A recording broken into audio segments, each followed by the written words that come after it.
So can you tell us a little bit about yourself? Yeah, well, like I said, my DJ name's Krysko. I'm resident at the Warehouse Project in Manchester. I've been there since the beginning, so the last 3.5 years. So you're loving that then? Amazing, amazing. I mean, we're in this 3rd year at the Piccadilly venue underneath Piccadilly train station. Tell us how that works exactly. Well, it's kind of, I mean, it's a car park through the day, yeah. And you know, at the start of the weekend, cars have to be out by 4 o'clock on Friday. Then all the teams start doing the loading.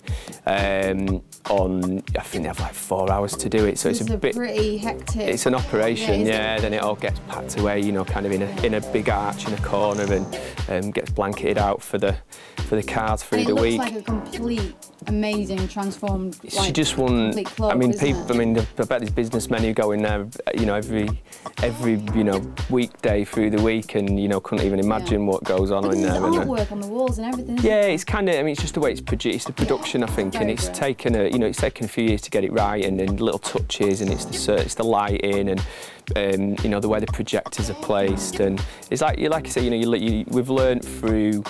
You know, through mistakes and through, you know, just doing it in the venue for 3 years. I think this year's been the year. So, how would you describe your DJ style? I mean, say it's quite varied. I mean, I've kind of, you know, like I said, I've been at Warehouse for 4 years, nearly 4 years. Prior to that, I was playing, you know, every week in, week out at the old Sankey's soap for 6 years. Yeah. So, you know, there was, you know, you're kind of there as a warm-up, as a resident. So you play, I mean, I played before, you know, so many different varied names, you know, from Jeff Mills through to Dimitri from Paris. So, you know, that spectrum. Yeah. So, you know, I mean, really, I like the deep sound. It's house predominantly. Obviously a lot of techno influences and stuff, but you know, it just depends who I'm playing with. I can tailor what I'm playing to, who I'm warming up to, basically. Right, so what would you prefer to like actually play? I'm into Detroit, you know, Detroit deep stuff. Yeah, I mean, kind of. I mean, that I still have a lot of influence from that, from the days like David Carter, you know, the early. But you can go quite soul-y as well. Yeah, exactly.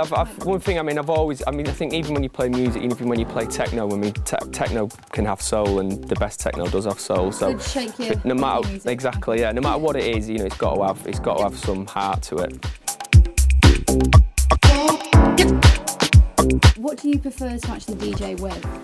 It's like a whole like argument. Yeah, things like vinyl. I held off for years on kind of moving on. Really, I played vinyl up until, you know, maybe a year ago, and I mean, even on Friday night, you know, I played a bit of a longer set at the Warehouse Project, so I took a big stack of vinyl down, but I do play off Serato, so it is off laptop. But I think the art of, you know, the way in which you play off Serato is that it's very much like linked to the original form of DJing. So, you know, you play off your laptop, but you use the decks and you use the CDs as triggers, so you still have to mix, but it just saves you back from carrying records around. Does it depend on the actual club and the set that you're doing? Well, yeah, it can do. I mean, because I live in Manchester and it's the Warehouse Project. Yeah. I mean, if I'm playing for 3-4 hours, then it's kind of, I can just, you know, I can have the luxury of just walking up the road and bringing my records with me and things like that. When you're travelling, you're playing away, and you know, if you've got, I mean, if all you have to take is your laptop and a few backup CDs in case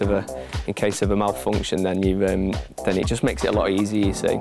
But you still have, I think, the fundamentally, it's like the art form of DJing with Serato is that you still use the decks, you still use them. Yeah, you're not. Well, it's not syncopated. It's not, you know, there's no time. There's something really sexy about vinyl, isn't there? Yeah, yeah, absolutely, definitely. Apart from paying for it, carrying it around. No, it's like it's one of the things I think, like kids now. I mean, I say kids. I mean, I'm 30, but I was buying vinyl when I was 11, and I think that. I mean, it's amazing. I mean, you turn it into a collector. I mean, you know, any DJ that's DJ for a certain amount of years, then you know, they always still have amazing vinyl collection. You can't. It's difficult. You don't lose that. You never lose that bug. Yeah. But it kind of, you know, things move on, and even like technology, isn't it? Well, technology, and you know, the amount of you get. I mean, so many. You know, it's the mailing list that you get sent. A lot. I mean, a lot of stuff doesn't even come out on vinyl, which is a shame. And it's so it's kind of, you know, stuff. It's got the stuff that because you lose the artwork as well, isn't it? Something nice about exactly. I mean, I used to do One thing I did find difficult was the period when it was seeded, so went from vinyl and then you started using a lot of CDs because you get tracks sent digitally. Okay. I found that difficult because I used to, no matter what you write on a CD, it's just a CD, you know, no matter when, you know, you've had a few drinks and you play and it's dark and you're skimming through your CD case and you just can't work out what's what. You've not got the red, you know, the red cover with the dogged ear and the yellow bit with it's ripped, and you know, you just know what tracks look like, but you know, it's a different feel, I guess. It's a different feel, and I think that whole, you know, I think that the way in which, and it just makes it easier with Serato is that, you know, things can be in crates and you can work stuff out a little bit before. But yeah, I do miss, I mean, even though I do still play vinyl, I do miss the ease of being able to find what you have to. You feel like quite, you know, good, happy when you're getting the vinyl out, you know? Oh, definitely. With vinyl. Yeah, exactly. It's just, well, it is what it is. I mean, it's funny, and I like the, you know, the DJs are like, sort of say, for example, like Derek Carr, you know, the way in which he mixes, you know he's there. So because by, you know, it'll go out of time slightly, but it's kind of on purpose, and it's because it's kept quite loose, and it's got like, it gives it a groove to it.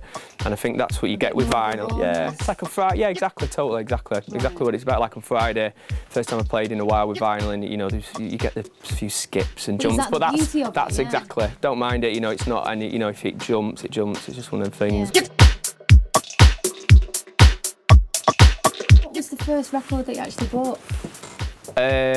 First record I bought. Probably something really obvious, like Bad or something like that. But I think it was. No, I think the one that had most influence was my uncle when I was about 11. Just before I was 11, when I started, you know, got into rave and stuff. When I was, you know, through the stuff through raves in Leeds actually. 11. Yeah, that's when I first. Young. That was going on my mates' brother's decks, sneaking on the decks when he went out. But the first record, going back to that, the first record was it was a jazz record, a Dave Brubeck Quartet Take 5. And it's a 7-inch, and my uncle gave me it, and he said, look, you're probably not going to like it now, which I didn't, hated it, thought it was rubbish then. And he said, but you will, you know, years down the line, it's like, you know, it's my favourite record. And it's like, it's not necessarily a record I've ever played, but it's something that meant, you know, it was like a message saying, you know, you'll learn how to like all musics, basically, yeah. So, how did you first get into DJing? I got into DJing, well, mentioned before, the sneaking on my mates' brothers' decks when we were still at school. And then from then, really, the break, you know, then we started collecting. It was always like school discos, blah, blah, blah. And then it was when, I'd been about 18, I think. There was a little thing in Mix Mag. There used to be a thing called Transmitter, which used to, a little news column in Mix Mag, and there was a guy advertising, asking for, they're looking for a resident at the Void in Stoke. Okay. And it was for a Sunday party. They were going to do it in a monthly Sunday party. Sent in a mixed cassette tape, and you know, he gave me a call and said, you know, do you want to come and do it? And then from there, kind of, you know, I met Sam from Sankey's and Sam Chamdal. Yeah, and he came down with another DJ, and we kind of there. I started at Sankey's, and it's kind of progressed from there.